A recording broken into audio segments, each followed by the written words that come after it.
afternoon. Hello and welcome to Series 3 of Have We Got Planning News for You? Happy New Year, Happy New Lockdown. And thank you all very much for joining us once again in 2021. As you'll notice, quite literally, we're a man down this week. I actually wrote that before I saw the image you'll hopefully be seeing on screen. No sooner had I recovered from COVID after getting it last week. Our beloved Paul was diagnosed yesterday. He's very sensibly getting some rest. It won't be the same without him. I'm sure you'll be joining us in wishing him the swiftest recovery. Rumour has it he's actually taken the opportunity to rewatch every single episode of Game of Thrones, The King in the North, whilst wearing a full suit of armour in his sickbed. But unfortunately, we're not able to confirm. As always, can I remind you to think about making a charity donation in lieu of a registration fee. As you know, charities we support include the combined Just Giving page for the NHS, all the more important given that everyone's getting COVID at the moment, and Shelter, of course, very close to our heart given the housing crisis. But of course, feel free to donate to a charity of your choice if you prefer. Hello to our YouTube viewers. Please don't forget to subscribe to our channel. Now, on to this week's business, and our discussion topic this week is a subject which has been extremely quiet and mundane in recent months: local plan examinations. Not. We're delighted to have as our special guest to cover this Jerry Youle, the planning inspector at Professional Leave Planning Appeals, and an inspector himself. Jerry, we're thrilled to have you on the show. Welcome. Can you tell us where you're calling from, what you've chosen for this week's theme, and what, if anything, you're drinking? Oh, crikey! Yes, so many props to come on this show. So, where am I? I'm at home in Sheffield, which is where I work from, and always have since planning inspectorate. So that's the maybe Sheffield and the North. What am I drinking? I'm drinking something called. It's from a local Abbeydale brewery. It's called Salvation Steadfast Stout, which is kind of what we've all got to be at the moment. And I just know it's got a fantastic graphic of a lighthouse. So I'm kind of thinking, what you've got up here is you've got the local plan inspectors, and what you've got down here, buffeted by the raging seas of local plan examinations. So that's my theme. And I know you guys all like your football shirts, so I fished out my my gorgeous Sheffield Wednesday football shirt, which I don't fit anymore. Obviously, what's happened to it is shrunk. But it has a nice Latin motto, Concilio et Animis, through wisdom and courage, which is, of course, what we're all about in planning.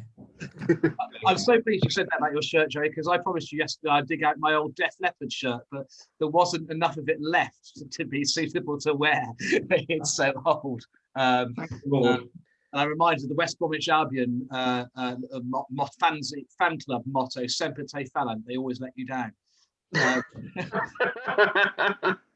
Anyway, we're, as always, Jerry will be doing our discussion with you in the second half of the show. I don't think we have any local plan decisions or cases from recollection in our first half, but as always, feel free to comment if there's anything of interest to you.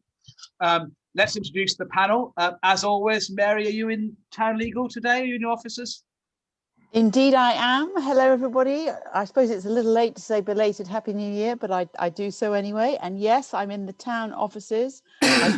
I'm drinking Yorkshire tea out of my town mug, and I was hoping to have some time to dash out and buy a Bakewell tart and eat it with I bought this in specially. This is my Sheffield Steel. Ah, yes.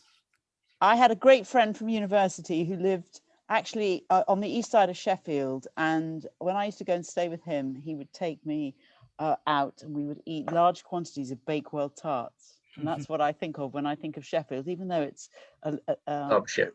Indeed. I know you're gonna tell me off about that, but I forgot to ask Jerry. I'll come back to him. I was going to ask you. Chris's excellent idea. We're going to be revealing our best and worst Christmas presents, given it's our first episode back. So, starting with you, Mary. Well, my best Christmas present I didn't actually see because it was sent to Cornwall, but it is in fact one of these boards that you can raft on.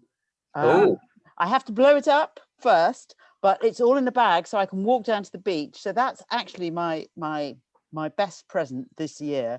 the worst present I ever got, and I'm not going to say this year, but the worst present I ever got was a book about how to give up smoking and a pair of trainers from my husband. I think we've been married about 3 years, and my sister-in-law was given by my husband's brother a new car, and I remember thinking, oh, I'm not sure I got the right guy here. But we survived. We survived. Love it. Jerry, I forgot to ask you, best and worst Christmas presents. Okay, best with the northern theme. John Cooper Clarke's autobiography, the Bard of Salford, and I'd recommend listening to his song Beasley Street, which is about the north, and he's fantastic. Worst present, well, we don't get them in the north, in Yorkshire, because we all ask each other what we want, so we only get what we want. My mother always asks for slug pellets every year, so that's slug pellets. Nice. Now, we go to Sasha's finishing up an inquiry. He's going to be with us any moment now, so we'll go straight to Chris. Chris, how are you? Hello, Charlie. I'm very well. Very sad to know that Paul isn't joining us. So get well soon, mate.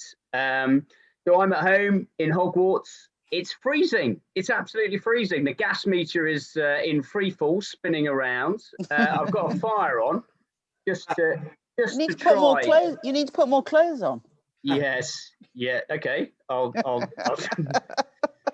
yes, we'll leave it there. Presumption is in a scarf and woolly hat. That's Gloucester Rugby, by the way. And I'm drinking this. Can you see that? Brewdog Elvis juice for 2 reasons. One, James Watt of Brewdog immediately, when the vaccines came out, offered all their bars and restaurant facilities and all their fridges and freezers to the government to help with the vaccination program. Brilliant. He's had over 250,000 people like that on LinkedIn. And why Elvis juice? Well, just before Christmas, Luke Hilson, the design director at Barton Wilmore, and his wife had a son, and they named him Elvis. I think that's brilliant. Imagine when he's in a nightclub when he's younger. What's your name? I want to name our new son. I was desperate to call him Miami. I thought Miami Banner would have been brilliant. Tatiana said it would have required legal proceedings in order to secure that. Best and worst Christmas presents, Chris? Okay, so best present from my super cool wife, who bought me a 5-piece drum set. Okay, and I am loving that. Worst present, I hate to speak ill of the ill, but comes from a Mr. Paul Tucker. We did a Secret Santa, didn't we, just before Christmas? And he sent this, which is the worst away kit ever for Aston Villa. There's hardly any claret and blue apart from in the badge. Look who the sponsor is. Who wants their players running around with Muller written over their tummy? But you know what? He said to me, please, because I'm ill, wear that. So I'm going to wear it just for you, Paul. Revolting. Is a truly revolting. Look at that. That's the away team for the under-12s Rotherham Football Club. Very good. Well, I'll say it's Sasha's absent. I'll introduce myself, and then Sasha will hopefully emerge. He's probably just going over one of his time estimates. But imagine that. Charlie Banner here from Keating Chambers. Best Christmas present. Well, Tatiana got me a Bon Jovi Christmas box. Pure cheese fest, including a Bon Jovi bauble, Bon Jovi themed Christmas hat, socks and scarf. Oh, and a flask as well. The peak of cool. Worst Christmas present. Well, some so-and-so gave me COVID, and indeed the rest of the family. But thankfully now I'm on day 12 of the post symptoms, so I'm released from isolation, though you get this cough for about a month afterwards, apparently. Back in chambers for the first time this afternoon, and hopefully now teeming with antibodies. Annoyingly, I didn't lose any of the Christmas weight in the process. You'd have thought there would at least be that silver lining, but there we go. Anyway, let's crack on with the serious stuff. I'm going to kick off myself with a case we didn't advertise in the flyer because it hadn't been published. But a couple of days ago, the Court of Appeal gave judgment in a case called Paul Newman Holmes and the Secretary of State, an important appeal which raises some quite wide-reaching point, so we thought we ought to cover it straight away. It was an appeal against the High Court's refusal of a developer's challenge to an inspector's decision of its appeal against the non-determination by what was then Aylesbury Vale District Council, now a component of Buckinghamshire Council, of an outline permission for 50 homes at a site known as Leighton Road in Salisbury. The putative reason for refusal that was upheld by the inspector related to the impact on character and appearance. The sole safe development plan policy at that time very old local plan was policy GP35. But this was related to design of new development proposals. It wasn't really a landscape policy, it was a design policy. And it required the policy to respect and complement various specified features. And the first ground of challenge was that as the policy related to design, and this was an outline application, it couldn't be a basis for refusing permission because design was a reserved matter. Appearance of reserved matter. The Court of Appeal didn't agree, and they said that the substance of the policy included consideration of in-principle matters and not just detailed design. The second, far more reaching, much more further reaching ground was the concerned inspector's finding that paragraph 11D of the framework didn't engage the tilted balance. At the time, the development plan contained no saved policies relating to the supply of housing, numbers, or the location of housing. And what Paul Newman contended to the inspector was this meant that 11D engaged the tilted balance because there were no relevant development plan policies, and therefore that gateway to the tilted balance applied. And viewers will recall that in the 2012 framework, the equivalent term was where the development plan is absent or silent. And silence had been found to apply, for example, where a core strategy said that a development in a particular area was to come forward pursuant to a future DPD, which then never happened, leaving a black hole in DPD, as, for example, is the case in the former South Ox local plan, or where there were no policies relating to the particular kind of development, such as custom-built housing. For example, my Ustlesford appeal, there's no policies relating to custom-built housing, a black hole in relation to that category, therefore silence. And the developer pointed out that the consultation paper on the 2018 framework indicated that the change of language from absent or silent to no relevant policies in 2018 was intended to provide clarification in light of the case law rather than a meaningful change in substance. What Lady Justice Andrews held, giving the lead judgment in the Court of Appeal, was that the case law under the 2012 framework wasn't relevant to the 2018 framework, nor was the language of the 2012 framework, and nor was the consultation paper setting out the rationale for the changes. This was because, in her view, the 2018 framework and the 2019 one was, quote, materially and deliberately different. I'm not quite sure I follow that, because how can you tell it was different, and how can you tell it was deliberately different without understanding the pedigree? But there we are. Viewing the 2018 framework in isolation, she went on to hold in the judgment that the gateway to the tilted balance, no relevant development plan policies, describes a situation, these are her words, where there is no policy in the development plan that is relevant to the decision whether the application be granted or refused. That is wide enough to embrace the scenario where there's no development plan at all, or where there is a plan but it predates the 2004 Act and none of the policies have been saved. She then went on to say relevance meant that the policy must have a real role to play in the determination of the application. There's no requirement that policy is enough to enable the decision maker to grant or refuse the application. It didn't mean determinative. It didn't mean policies relating to that particular category of development. It was enough if there was one or more policies that had a real role to play in the determination of the application. And if there was one or more policies that had a real role to play, then even if they're general development plan management policies, then the no relevant policies gateway to the tilted balance is shut. Now, I've been scratching my head about this one. I really struggle to see how that analysis can be right, because for one very simple reason, if you're in 11D in the first place, that's because you're not in 11C. And you're in 11C if you're in accordance with the development plan. So if you get to 11D, you're already at a stage where you're in conflict with the development plan, not in accordance with the development plan. So to be in 11D in the first place, the development has to be not in accordance with the development plan. And Lady Justice Andrews' interpretation of no relevant development plan policies means that the gateway to the tilted balance in 11D imposes a test which can never be met in a case where 11D applies in the first place, because by definition, there will be at least one policy that has a real role to play, because that's why you're not in accordance with the development plan. 11D applies in the first place. It's entirely circular. So it seems to me, dare I say, that the Court of Appeal got this one wrong and effectively deprives of any real meaning the no relevant development plan policies gateway to the tilted balance in 11D, because any 11D case will by definition not be able to get through that gateway. But who am I to argue with the Court of Appeal?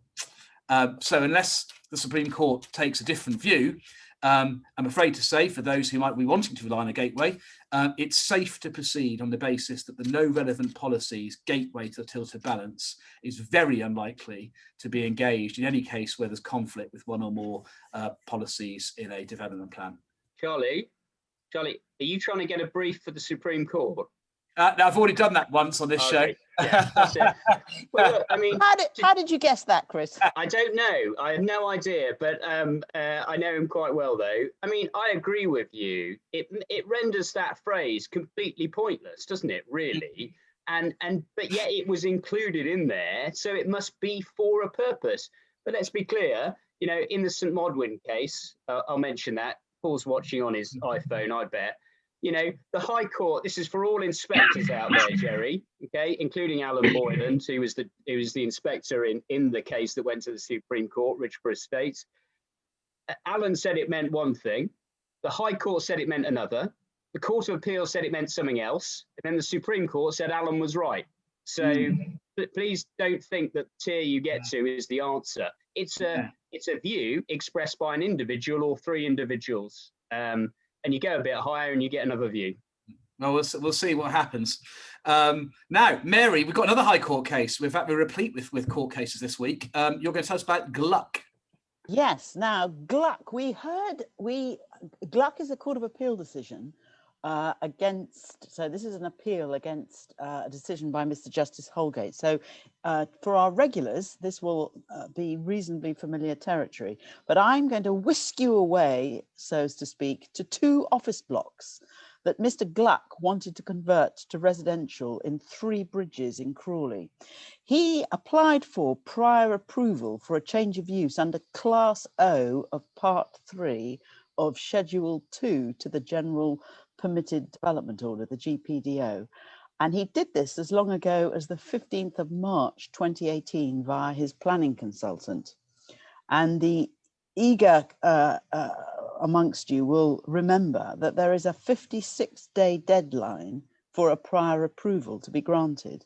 His agent got in touch with Crawley before the expiry of that deadline, asking if there were any particular issues, and was told, yes, the environmental health officer objected on noise grounds, and they were anticipating issuing two refusals in respect of each office block. Now, the applicant then rang and offered to extend time orally on the phone with the case officer, which appears to have been agreed in principle, and indicated that a noise report would be forthcoming.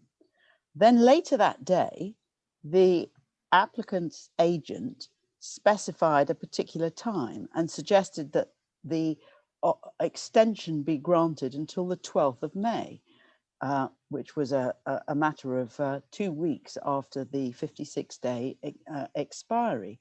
The officer emailed back saying that he would discuss this with his line manager. And subsequently, the appellant, Mr. Gluck, met the case officer on site. But in the end, outside the 56-day period, the council issued 2 refusals. So Mr. Gluck appealed, and he said that the approval was deemed, he said his first ground of appeal was, I've already got an approval. I've got an approval because it's been deemed to have been granted, because, said Mr. Gluck, there's been no agreement reached in writing by both parties. But the inspector dismissed that ground and went on to refuse the appeal on the same noise grounds that the council had decided to deny the prior approval. So the appellant then challenged that, and Holgate said no, there was a power to extend, and dismissed the appeal. And so the decision before the Court of Appeal was, in the first place, was there this power to extend in accordance with Article 7C of the GDPO? And if so, had there in fact been an agreement to extend? And the Court of Appeal said, yes, there was the power to extend in accordance with Article 7C. And they also said, as a matter of fact, there had been an agreement between the parties. And this, whether or not there was an agreement, all revolved around whether the agreement had to be evidenced in writing, or whether it had to be an agreement between the two parties in writing. And one of the Lord Justices, Lord Justice Newey, who gave the lead decision, was of the view that there had to be an agreement in writing between both parties, although he found on the facts that there was such an agreement because of the email exchanges. The other two judges said it was perfectly acceptable for a party or the parties to agree orally, so one could agree orally with the case officer, and then for one party to confirm that in writing. So there was a 2-1 decision on or expression of view on that point. So I think the moral of the story is, yes, you can extend, and that's really important, because I know that Wokingham took a different view, and I've got various things going on in that neck of the woods where they have said no. Until this judgment, this Court of Appeal judgment, their position was no, we've got no power to extend, and we're not going to. So it clarifies that there is this power to extend, and the message is that you've really got to make sure that there's evidence of that extension if you want to rely on it. Thank you very much, Charlie. Thanks, Mary. And that's probably the answer. Someone's asked a question of what happens when you write to the LPA offering to extend the determination period and they don't reply, and there's a sort of silence. Well, that's really a question. That's not good enough. You need to, Exactly. Hello. Sasha, hello. You finally finished your 17-hour cross-examination. Absolutely. Bloody inspectors. Oh, sorry, Jerry. Sorry, Jerry. Sorry, Jerry. Joking. It's the only time I can say that with impunity. The question is, am I cruel, and do I throw you straight in because you've literally arrived at the moment? No, don't be cruel. No, I'm very happy to. Talk about the Swale case. So go get no warm up. Very happy to talk about it. Swale, yes, this is actually a really interesting case on costs, because as we always know, you can tell how experienced a client is when they enter a con room and ask, are they going to get their costs? And you have to reiterate, well, I'm afraid they don't follow the event in the planning matter. And you can always tell those that say, oh gosh, wow, is that really true? Okay, maybe I won't appeal it. But anyway, Swale was a High Court case, and it involved where an inspector did award costs against effectively the LPA, Swale, and this is a site on the Isle of Sheppey. What the court was effectively about, it was one of those where, as we imagine, members went against officers' recommendation through 4 reasons of refusal at it. And obviously when wiser counsel prevailed, considering the appeal, and the decision was taken that actually the affordable housing refusal and the highway impact refusal would not be prolonged and would not be argued at the appeal. So effectively they were dropped by the LPA. At the inquiry, the appellants were represented by a certain Mr. Peter Village QC that we will all know of course, dear old Peter. Anyway, of course, the applicants went for a cost application, notwithstanding those being withdrawn, taking the view that the council had behaved unreasonably in withdrawing them so late in the day, and their original objection on those grounds wasn't justified. The inspector agreed with that position and awarded costs in relation to affordable housing and highways, and the council decided to judicially review that cost decision in the High Court. And what Sir Ross Cranston decided, and it's quite a good case for those who want a reconfirmation of the principles of of costs is that costs clearly in planning appeals do not follow the event. Point 1. Point 2 is there needs to be unreasonable behaviour. That was emphasised by the court. 3, unreasonable is not a Wednesbury unreasonable. It doesn't require a counsel to have behaved on the boundaries of perversity, but it has its ordinary meaning, and that is clearly true. And it's absolutely right also for the Secretary of State to have and adopt a policy in relation to costs in planning appeals. So it's not, so to speak, it's not breaking new ground, but it's an incredibly helpful decision on what reiterates the fundamental principles of how inspectors, and Jerry will obviously enjoy reading this case for his next section 78. It sets out the clear principles for cost applications, and anyone who wants to understand the ambit should go and read it, as it's a very clear decision on that matter. Thanks, Sasha. Thank you, Charlie. Essential reading the cost case. Before I hand over to Chris to talk about the Maidstone appeal, I do like Andrew's comment in the Q&A. He said, Chris, rather than that shirt looking like a football shirt, you look like a headmaster at a very posh public school. It even has the school crest of a rampant lion. Yes. Your panel backdrop. I think that's a very on the money observation. Yeah. I think he looks like he's been rowing, or he's going to row. You know, he's on the side at Henley. Yes, exactly. Anyway, Jerry, do you want to have a go? Do you want to say what I look like? That Chris Young, he looks like. No, go on. Tell us about the Maidstone appeal. Okay. Well, we have a successful appeal for over 400 houses. I think Rob has got the cover page for us, so we can see it was a decision of Inspector Stephen Normington. And it took place in November last year. It's an appeal by Bellway Homes against Maidstone Borough Council. And interestingly, they submitted an outline application for 440, but they also submitted a detailed full application for 421 on the same site. So they ran both an outline and a detailed, which is quite interesting. If we have a look at the last page, we've got there. Well, that's what the site looks like. So that's a greenfield site, obviously, for those watching in black and white. I like to rate fields. I reckon that's probably a 9 out of 10 in terms of how pretty that is. Looks really nice, doesn't it? But it's going to have houses on it because that is an allocated site. Yes, the council opposed the proposal on an allocated site. So guess the outcome, it was successful. Who was in the inquiry? Well, if we look at the back, I think page 33, we can see there, number 5's very own Hashi Mohammed, who has successfully eaten up my entire Bellway instruction. And I inherited it from Ian Dove, but he's now got it, and he was successful there on behalf of Bellway. Well done to Hashi. Like Luke, he has also just had a son. He and his wife Layla have just had a son. It's almost like something happened about 9 months ago, isn't it? And there's lots of kids being born now.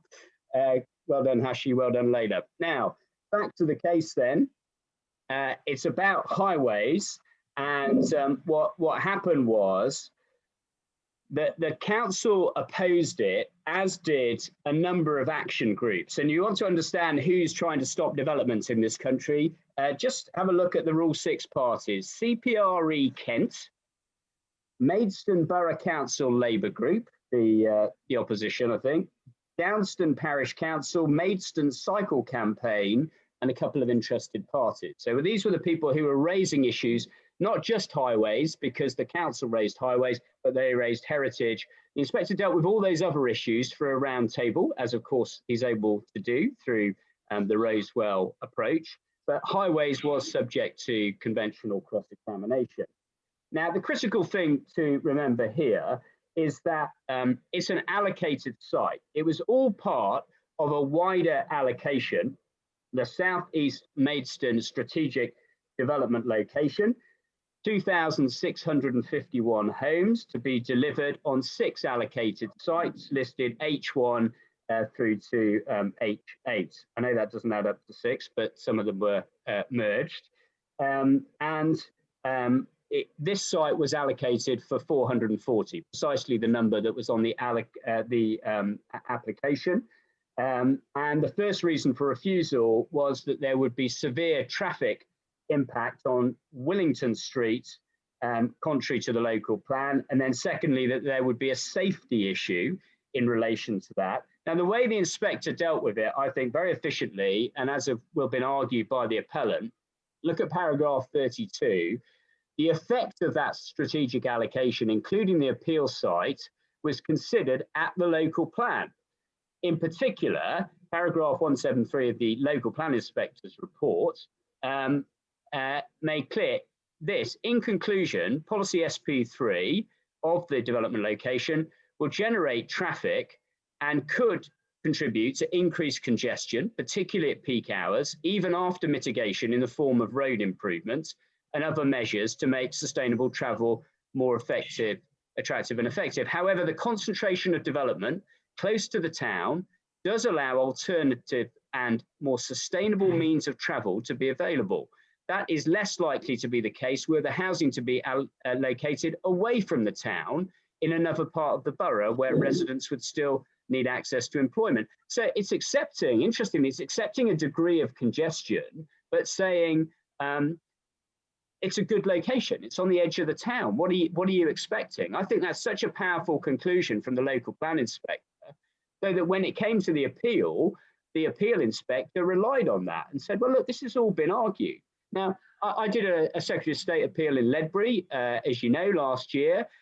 There, the local plan inspector put the issue of highways down to or put it off to the actual application stage, and that's a perfectly legitimate conclusion. But in this case, the local plan inspector had actually grappled with it and come to that conclusion despite congestion. So really, the council should not have been running this at all, because the matter had already been adjudicated upon.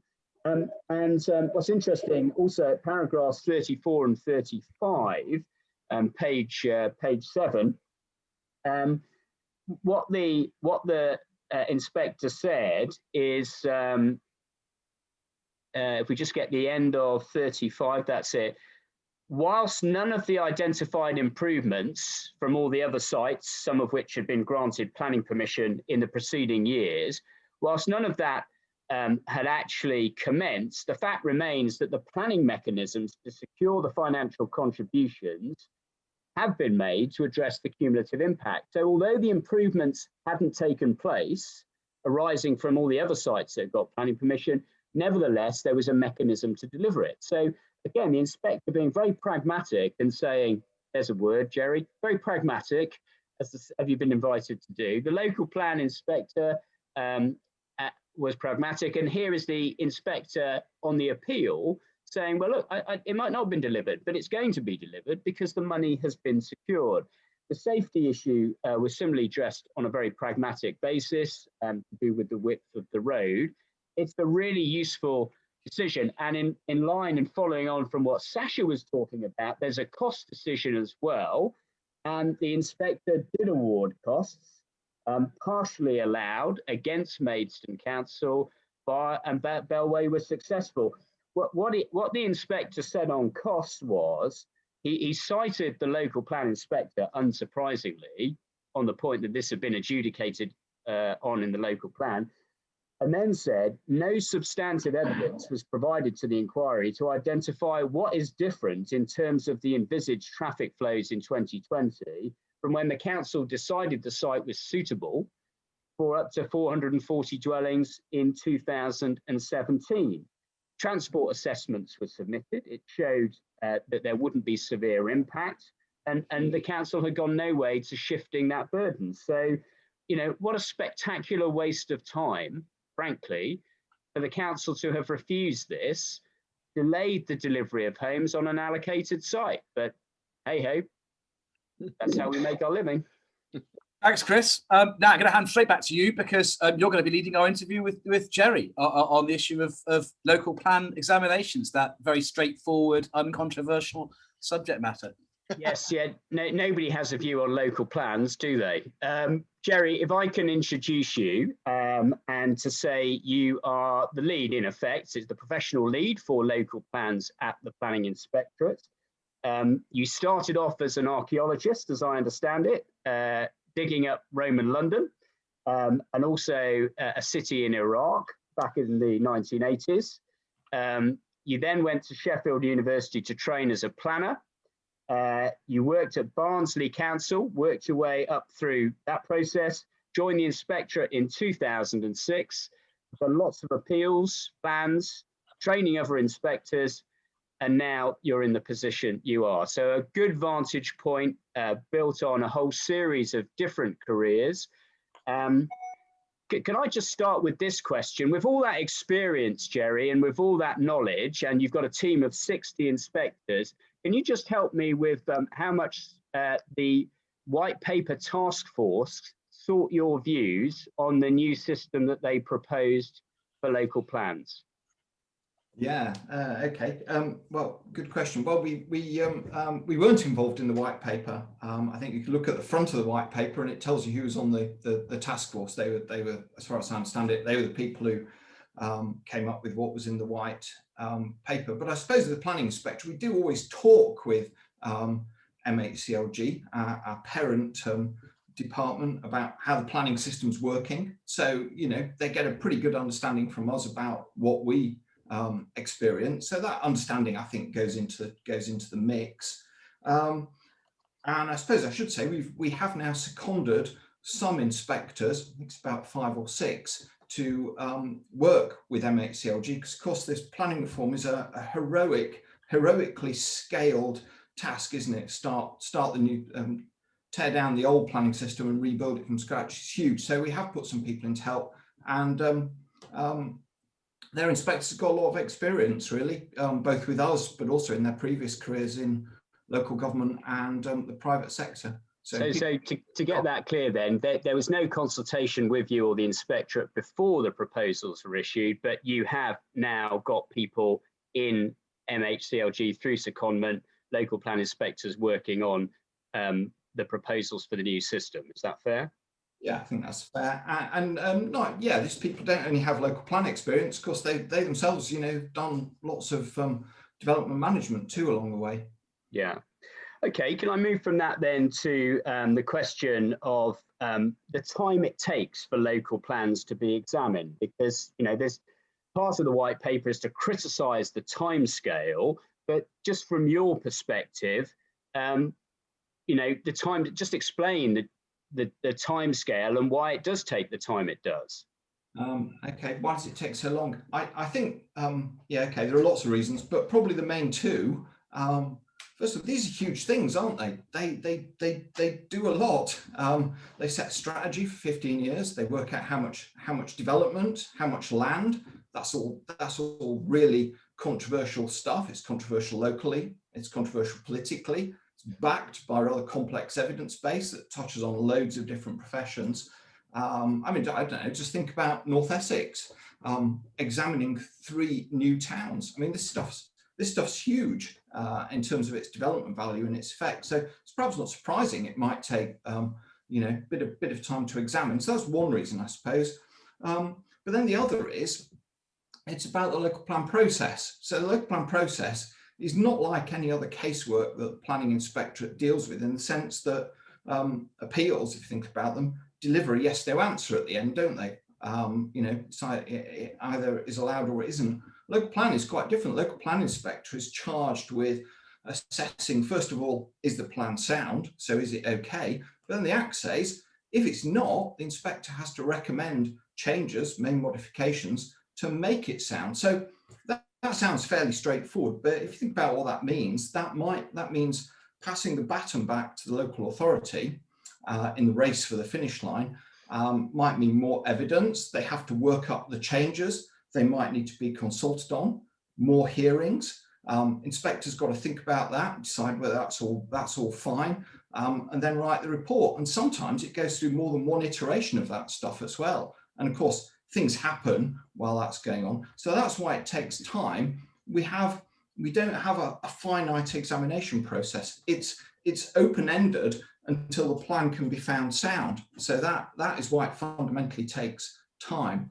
Do you think one of the reasons might be that because the housing number isn't prescribed, and that obviously is part of what the white paper is trying to do, then local authorities who are given a lot of discretion about what their actual figure is, because they don't have to meet their housing need, they can come up with any number of reasons why they don't, under the presumption and under plan making.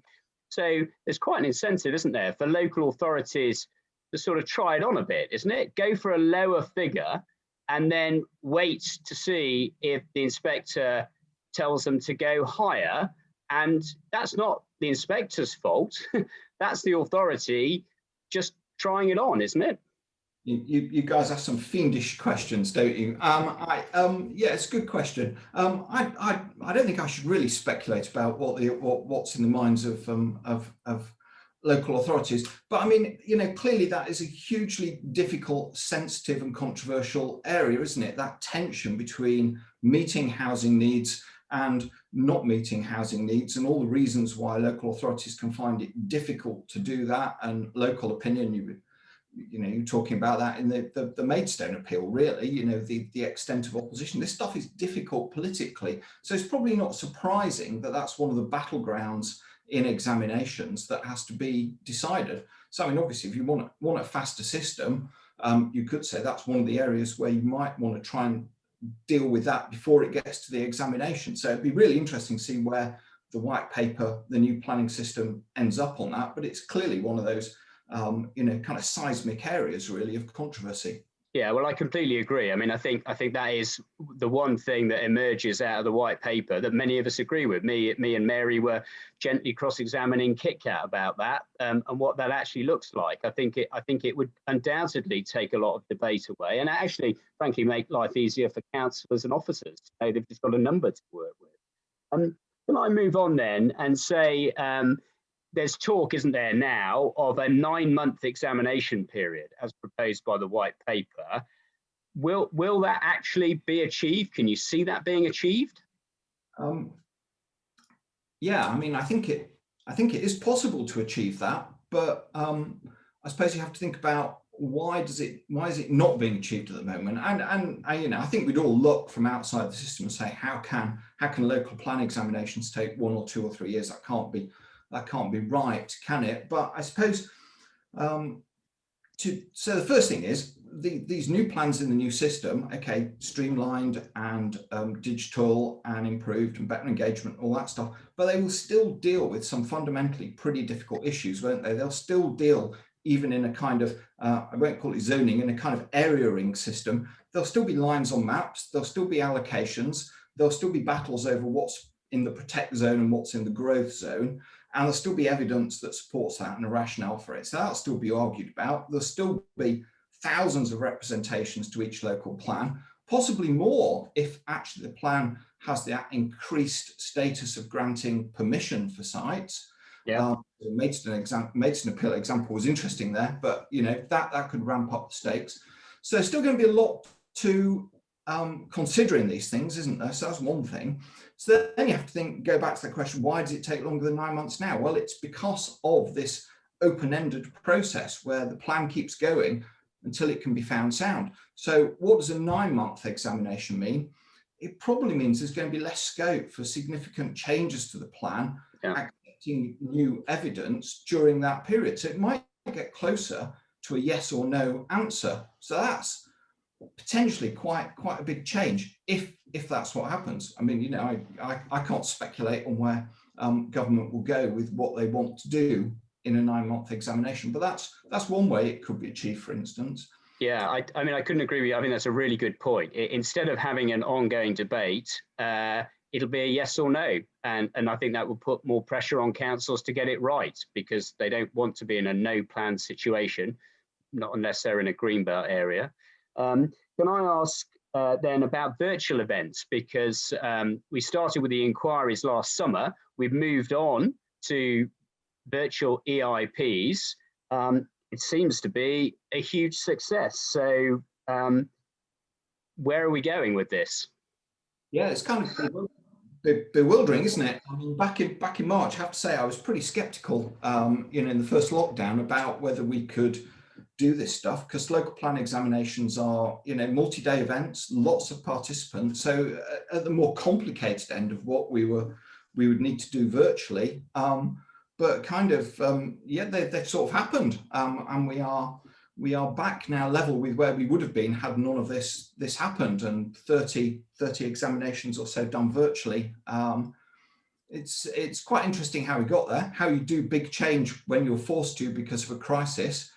And I think quite interesting that we did one of the biggest local plan examinations we had on, South Oxfordshire, was one of the very first we did. You would never normally do that, would you? Never say, let's pilot the most difficult and complicated scenario first. So that was probably quite instrumental in being a scene shifter. I think also there's lots of people have to take a bit of credit for this.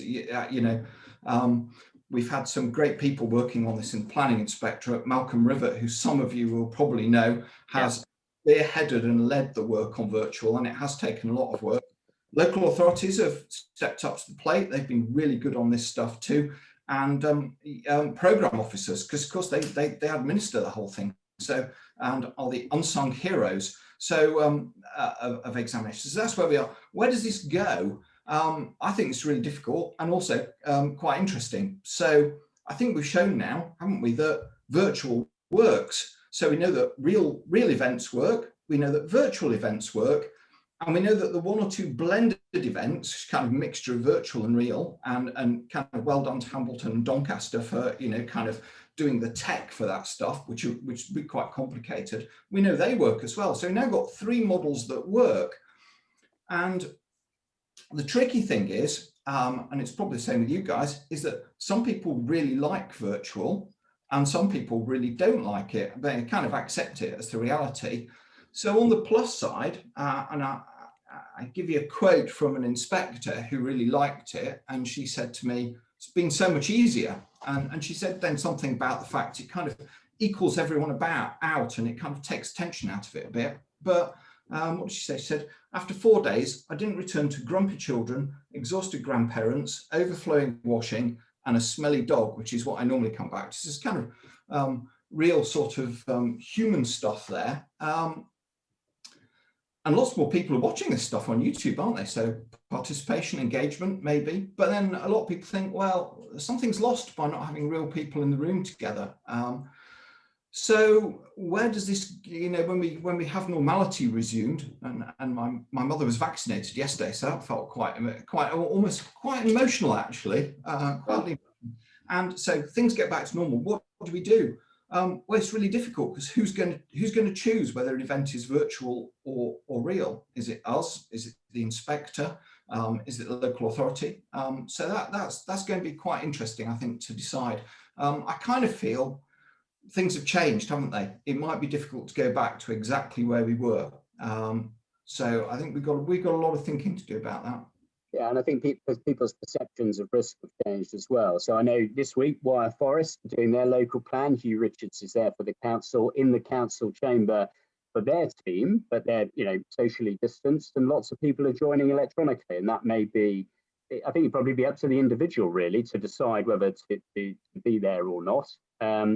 My final question is just quickly, because we need to move on, and the others have questions as well for you and want to take some audience questions. But my question was in relation to tips to those within policy teams as to how to get their plan through the examination. Just briefly, some tips for local plan policy officers. Okay, well, there's quite a lot you could say there.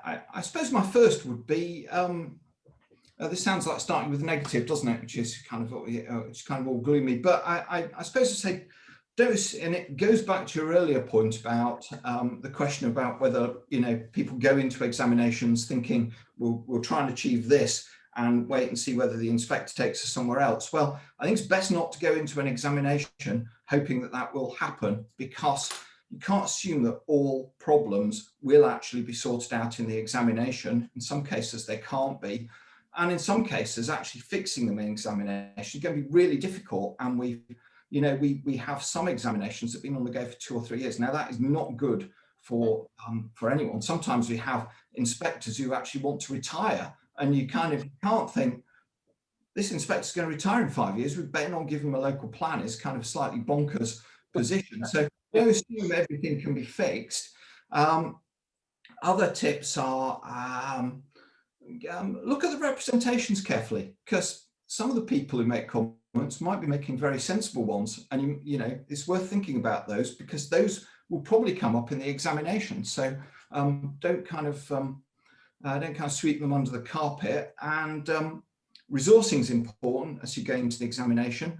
Yeah, I think it's a really intensive process for local authorities. So have the right people available, and but also be confident in your plan. You know your plan, you know your area, and what is it? 94% of plans get through the examination and out the other side in the end. So go in with confidence. Thank you very much, Jerry. I'm going to pass over to Mary. You've got a question? Yes, thank you very much. And I would say also take pride. If you own it, if it's yours, then you're more likely to support it, get a decent evidence base, and put the resources in. I think your point about resources is very well made.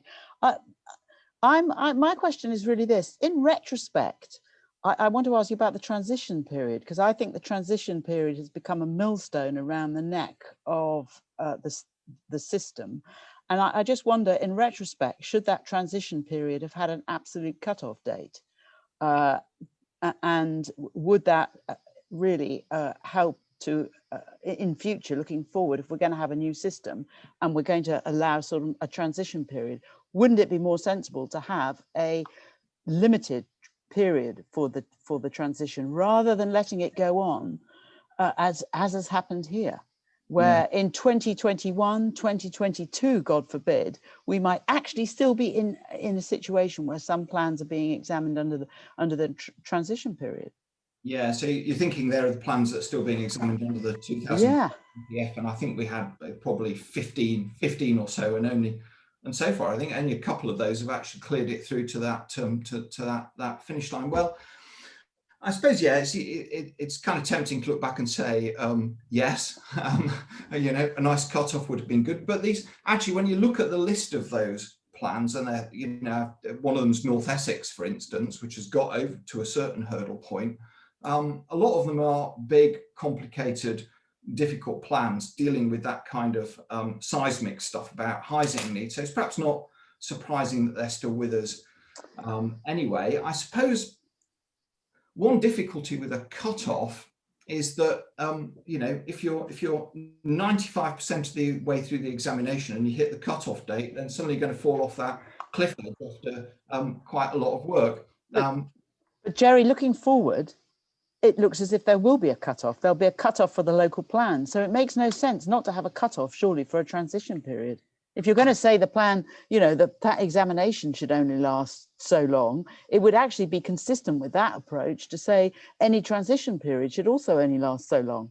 I think there's some big thinking, isn't there, to be done in planning reform, because I think you're right. I don't know quite what the answer is. And in a way, it's not the planning inspectors to come up with not the design of the system, but anything that stops plans being in perpetual examination is obviously going to be a good thing, because that's a nightmare really for everyone. I'd absolutely agree. I'm not quite sure what the answer is, but yeah, hopefully there's an answer out there somewhere. Sasha, you got a question? Yes, I do. Jerry, I want to make a comment first of all by just saying, I wanted to say it seems to be there's an increasing trend of councils to make criticisms of local plan inspectors, particularly when the plan is found unsound or not compliant with the duty to cooperate. And I wanted to say I think it's deeply unfortunate that certain councils in the past 2 to 3 years have completely played the inspector rather than the conclusions, and I think it's deeply regrettable that is emerging. That was my comment. The second thing I wanted to just say, and it rises out of a question, where you've obviously been involved in development plans for a long time. Do you get a steer that's not in the public domain from government?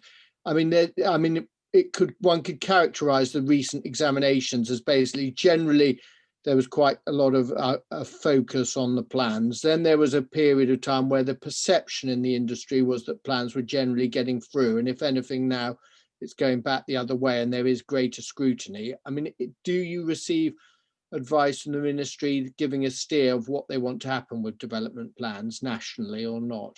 You mean a steer that is not expressed in public? Exactly. The answer to that would be no, absolutely. We don't. I've never had that from MHCLG. Any steer they give us is done in public. So you can think back to the Greg Clark letter. That was a letter about pragmatism.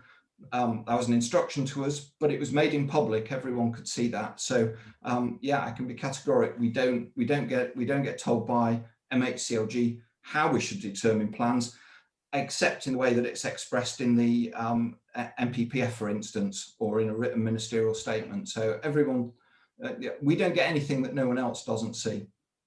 Thank you. Thank you. Thank you, Sasha. Charlie? Thanks, Chris. Before I ask my question, I can't resist repeating what I think is probably the very best comment anyone's made ever in the history of this show, where somebody has said, maybe you could use your archaeology skills to dig the York plan out of its hole. I don't expect you to comment on that, but I can't resist sharing that. Anyway. Yes, please.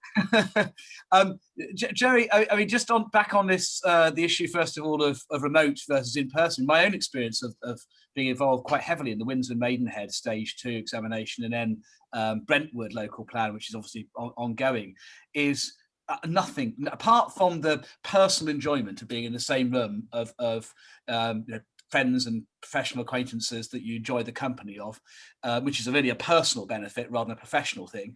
I don't think anything's been lost. I think that those two examinations certainly have been conducted really well, which is testament to the inspectors and also the case, the programme officers, who play a really important role too.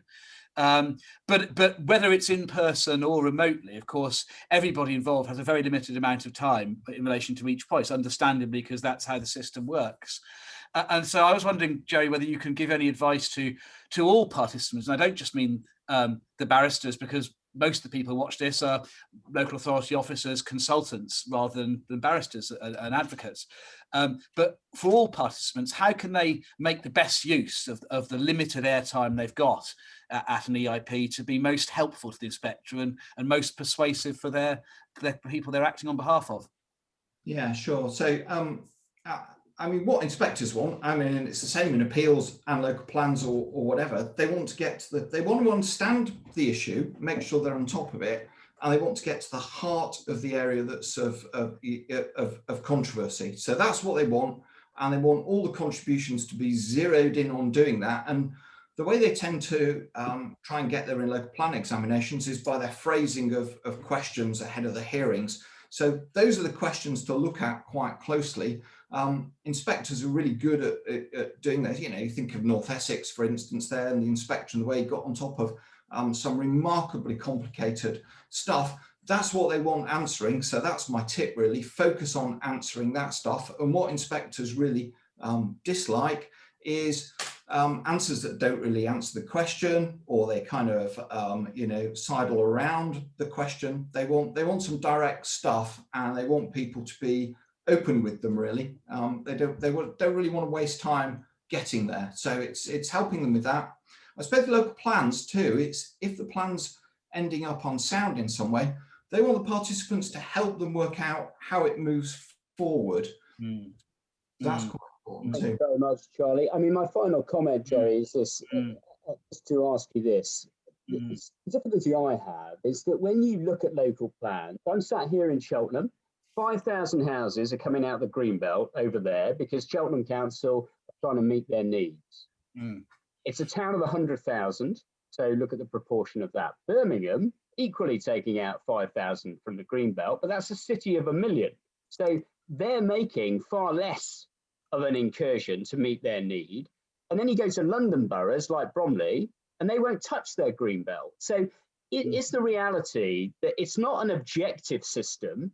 It's a political system, the planning system. It's not objective, it's political, because you're diplomatically saying it's a difficult thing. It is. It's not to blame the inspectorate. I think we all think that inspectors in local plans do an amazing job in what is a lot of crossfire coming in all directions. Frankly, they do an extraordinary job. And when they have to write these difficult letters, as has been the case in Sevenoaks and Chiltern and Kevin Ward at Warwick, for example, do you accept it is really a political system, not an objective one? Yeah, well, I think it's kind of clash, isn't it, between, if you look at it on one side and read planning policy, it's kind of technocratic system, isn't it? It's kind of planning expert system. But of course, the other side is the political reality of what local authorities can achieve and what they're comfortable with voting for. And we've seen a number of plans, haven't we, advanced by council, which then changes administration, and the incoming administration doesn't support the plan, and in some cases actually actively campaigned against it for elections. So that really illustrates it is, of course, a system that's constrained or affected by political reality. So I'd agree with that. Will outcomes look different in different places? Yeah, I think they probably will for all sorts of reasons. And inspectors aren't asked to do a compare and contrast job, and say, well, this happened here, but it happened there. They examine the plan that's in front of them on its own merits. And I suppose thinking about this, inspectors operate in whatever the window is that's drawn by national policy. The bigger that window is drawn, the more variation there will be within it in terms of outcomes. So that's always going to be an interesting point, isn't it, as we move from a discretionary planning system, judgment-based like we've got now, to something like the white paper proposers, which is after more certainty. Thank you very much, Jerry. It's been a real pleasure talking to you. Lots of people will be very interested in what you have to say. And back to you, Charlie. Thanks, Chris, and thanks, Jerry. From me, Mary, Champion of the Week. I'm nominating Sir Keith Lindblom as my Champion of the Week because he has been invited to sit on the Judicial Committee of the Privy Council with other members of the Supreme Court on an appeal relating to the Turks and Caicos Islands, where there is a planning dispute. So well done, Sir Keith. If I was him, the first thing I'd say is I think we need a site visit. Yeah. Now, nudge of the week I'm going to do, and I'm going to gently nudge DEFRA. Can we please have a little bit of an idea of what's going to happen to environmental assessment? We've now completed the Brexit process. Various other aspects we have clarity on, even in relation to public procurement, which may affect some of you watching. We've got a green paper on the future of that. The long promised consultation on environmental assessment remains long promised. It would be quite nice to know what the future holds soon. That's my nudge. And so to closing comments. Well, firstly, thank you, Jerry, so much for starting our new year with such a really valuable insight on, one or if not the most important issue in planning at the moment, frankly, at the cornerstone of new planning for the future white paper. And I'm sure I speak forward saying that our viewers will have an awful lot of confidence in the system, having heard what you say. Actually, it's very reassuring and very exciting. So that's very, very helpful. Thank you very much. We look forward to seeing everybody next week, same time, same place, and we will be revealing our guest very shortly in relation to that. Thank you all. Stay well. Paul, get well soon. Hope we will have our night will be risen by time for next Thursday. Take care. See you then. Cheers, everybody. Bye-bye.